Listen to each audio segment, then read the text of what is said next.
Assalamualaikum warahmatullahi wabarakatuh. Hai semuanya. Perkenalkan, nama saya Syifa Idria. Saya Farisa Rada Putri. Kami dari kelas 5B. Di sini kami mau membahas tentang konsep uang dalam ekonomi Islam. Wah, gimana tuh Kak konsep uang dalam ekonomi Islam? Penasaran kan? Langsung lihat ke videonya. Saya akan menjelaskan materi yang pertama. Dalam ekonomi Islam, secara etimologi, uang berasal dari kata al-naqdu nuqud. Pengertiannya ada beberapa makna, yaitu al-naqdu yang berarti yang baik dari dirham atau menggenggam dirham. Dan al-naqdu juga berarti tunai. Kata nuqud tidak terdapat dalam Al-Quran dan hadis karena bangsa Arab umumnya tidak menggunakan nuqud untuk menunjukkan harga. Mereka menggunakan kata dinar untuk menunjukkan mata uang yang terbuat dari emas, dan kata dirham untuk menunjukkan alat tukar yang terbuat dari perak. Mereka juga menggunakan warik untuk menunjukkan dirham perak, dan kata ain untuk menunjukkan dinar emas. Sementara itu, kata fulus atau uang tembaga adalah alat tukar tambahan yang digunakan untuk membeli barang-barang murah. Dalam konsep Islam, uang adalah flow konsep. Islam tidak mengenal motif kebutuhan uang untuk spekulasi karena tidak diperbolehkan. Uang adalah barang publik milik masyarakat. Karenanya, penimbunan uang yang dibiarkan tidak produktif berarti mengurangi jumlah uang yang beredar. Bila diibaratkan dengan darah dalam tubuh, perekonomian akan mengalami kelesuhan atau kekurangan darah alias stagnasi. Itulah hikmahnya kita dilarang menimbunkan uang. Konsep uang dalam ekonomi Islam berbeda dengan konsep uang dalam ekonomi konvensional. Dalam ekonomi Islam, konsep uang sangat jelas dan tegas bahwa uang adalah uang, bukan kapital. Sedangkan uang dalam ekonomi konvensional diartikan secara interchangeability atau bolak-balik, yaitu uang sebagai uang dan kapital. Para ahli dalam perekonomian Islam mengakui manfaat uang sebagai media pertukaran.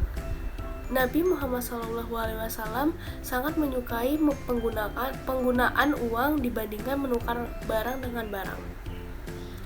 Pelarangan atas riba al-fadl dalam Islam adalah langkah menuju transisi ke suatu perekonomian uang dan juga suatu upaya uang diarahkan untuk membuat transaksi barter bersifat rasional dan bebas dari elemen ketidakadilan serta eksploitasi. Fungsi uang. Secara umum, fungsi uang memiliki fungsi sebagai perantara untuk pertukaran barang dengan barang, juga untuk menghindari perdagangan dengan secara barter. Secara lebih rinci, fungsi uang dibedakan menjadi dua, yaitu fungsi uang asli dan fungsi uang turunan. Fungsi uang asli ada 3 macam, yaitu yang pertama sebagai alat tukar, yang kedua sebagai satuan hitung, dan yang ketiga sebagai penyimpan nilai. Sedangkan fungsi uang turunan adalah yang pertama sebagai alat pembayaran yang sah, yang kedua sebagai alat pembayaran hutang, yang ketiga uang sebagai alat penimbun kekayaan, yang keempat uang sebagai alat pemindah kekayaan, dan yang kelima uang sebagai pendorong kegiatan ekonomi. Dalam Islam, uang dipandang sebagai alat tukar, bukan suatu komoditi. Peranan uang ini dimaksudkan untuk melenyapkan ketidakadilan, ketidakjujuran, dan pengisapan dalam ekonomi tukar-menukar atau barter. Karena dalam sistem barter ada unsur ketidakadilan yang digolongkan sebagai riba al-fadl. Yang dilarang dalam Islam, uang dapat memainkan peranan penting sebagai suatu unit acuan dan sebagai suatu kumpulan nilai dalam ekonomi Islam. Uang dapat digunakan sebagai ukuran opportunity cost atau pendapatan yang hilang. Di samping itu, uang juga memainkan peranan sosial yang regulus, yang khususnya karena ia merupakan ukuran terbaik untuk menyalurkan daya beli dalam bentuk pembayaran transfer kepada si miskin. Arti religius peranan uang terletak pada kenyataan bahwa ia memungkinkan menghitung nisab dan menilai suku zakat dengan tepat. Sebagai fungsi sosial uang, menahan atau mencegah eksploitasi terbuka yang tergantung dalam keadaan tawar-menawar. Selanjutnya saya akan menjelaskan tentang uang dalam ekonomi Islam. Uang dalam ekonomi Islam adalah sesuatu yang bersifat flow konsep, bukan stok konsep. Uang harus selalu mengalir, beredar di kalangan masyarakat dalam kehidupan ekonomi. Karena uang itu adalah public goods, tidak mengendap menjadi milik pribadi dalam bentuk private goods. Teori ekonomi Islam ini agaknya sejalan dengan teori Irving Fisher yang menyatakan bahwa semakin cepat perputaran uang, maka semakin besar pula income yang akan diperoleh. Untuk itu, Islam menolak pendapat yang menyatakan uang bersifat stok konsep, yang menyatakan uang adalah salah satu cara untuk menyimpan harta kekayaan. Dalam teori moneter, penimbunan uang berarti memperlambat perputaran uang yang jelas akan memperkecil terjadinya transaksi dan berakibat pada lesunya perekonomian. Islam sebetulnya mendorong kita untuk berinvestasi, bukan menimbun uang. Saat ini, sudah banyak investasi yang bisa kita mulai dengan modal yang kecil. Dalam keadaan harga-harga barang stabil, menyimpan kekayaan dalam bentuk uang memang lebih menguntungkan daripada menyimpannya dalam bentuk barang, yakni disimpan di bank. Namun, dalam realitanya, harga-harga selalu mengalami kenaikan yang pesat. Nilai uang terus mengalami kemerosotan. Maka kekayaan yang berupa uang akan mengalami penurunan nilai kalau dibandingkan dengan kekayaan yang berbentuk barang. Selanjutnya, saya akan menjelaskan tentang jenis uang.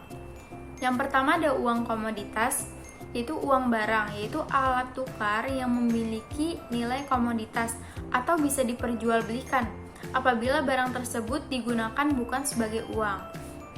Masyarakat primitif memilih salah satu barang komoditas yang ada untuk digunakan sebagai media dalam pertukaran pilihan itu berbeda-beda antara satu lingkungan dengan lingkungan yang lainnya, tergantung dengan kondisi ekonomi dan sosialnya. Misalnya, binatang ternak dijadikan uang pada masyarakat pengembala, hasil pertanian pada masyarakat petani, ikan bagi masyarakat nelayan. Uang komoditas dipandang sebagai bentuk yang paling lama. Yang kedua, yaitu ada uang logam. Penggunaan uang logam merupakan fase kemajuan dalam sejarah uang. Kita sudah mengenal berbagai kesulitan-kesulitan yang dihadapi manusia ketika bertransaksi menggunakan uang komoditas. Namun, perkembangan kehidupan ekonomi dan peningkatan proses-proses perdagangan membuat sulit untuk terus berlanjut penggunaan uang komoditas. Kemudian yang ketiga ada uang kertas. Uang kertas yang digunakan sekarang pada awalnya adalah dalam bentuk banknot atau bank promis dalam bentuk kertas, yaitu janji bank untuk membayar uang logam kepada pemilik banknot ketika ada permintaan. Karena uang kertas ini didukung oleh kepemilikan atas emas dan perak, masyarakat umum menerima uang kertas ini sebagai alat tukar. Selanjutnya ada time value of money. Dalam Islam itu tidak mengenal adanya time value of money. Teori time value of money itu adalah sebuah kekeliruan besar karena mengambil ilmu pertumbuhan populasi dan tidak ada ilmu finance. Dalam Islam, keuntungan itu bukan saja keuntungan di dunia, tapi juga mencari keuntungan di dunia serta di akhirat. Implikasi konsep time value of money adalah adanya bunga. Sedangkan bunga itu erat kaitannya dengan riba, dan riba adalah haram serta zulm, dan agama Islam melarangnya. Sehingga dianggap tidak sesuai dengan keadilan di mana al-qumu biqurni, yaitu mendapatkan hasil tanpa mengeluarkan resiko, dan al-kharj bil adoman, yaitu memperoleh hasil tanpa mengeluarkan biaya. Hal ini didasarkan pada surat Al-Baqarah ayat 278. Jadi itu tadi pembahasan tentang konsep uang dalam ekonomi Islam. Semoga bermanfaat ya buat teman-teman. Bye.